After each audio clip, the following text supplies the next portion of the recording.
Hello everyone, welcome to our new branded blog. অনেকদিন ধরে কোনো ব্লগই আসছে না। হ্যাঁ, এটা আমি নয়, এটা আমাকে সবাই জিজ্ঞাসা করেছে, তাই জন্যই আজকে আবার একটা নতুন ব্লগ নিয়ে চলে আসলাম।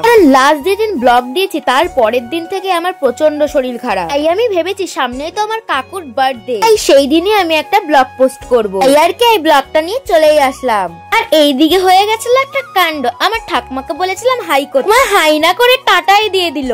আর এইদিকে তোমরা তো জানোই কাকি ক্যামেরার সামনে আসতে কি লজ্জা পায়, কিন্তু আমি তো ছাড়বো না, আমি তো জোর করে ক্যামেরার সামনে নিয়েই আসবো। এই দেখো আমি তো নিয়েও এসেছি, আমি পেরেছি গাইস, আমি পেরেছি। তার একটু পর শুরু হয়ে গেছিল আমার কাকুর আশীর্বাদ পর্ব। আর এই দেখো এইদিকে আমার কাকুর মা আমার কাকুকে চন্দনের ফোঁটা দিয়ে দিল। মানে তোমরা ভাবছো পাশে আর ওই দুজন কে? এই দুইজন হচ্ছে আমার ভাই। যারা বড় হয় তারাই বুঝতে পারে যে ভাই বোন থাকলে কতটা সমস্যা। নিজের বার্থডে কেক নিজেই কাটতে পারি না, ওদের দিয়েই কাটানো হয়, কি যে দুঃখ।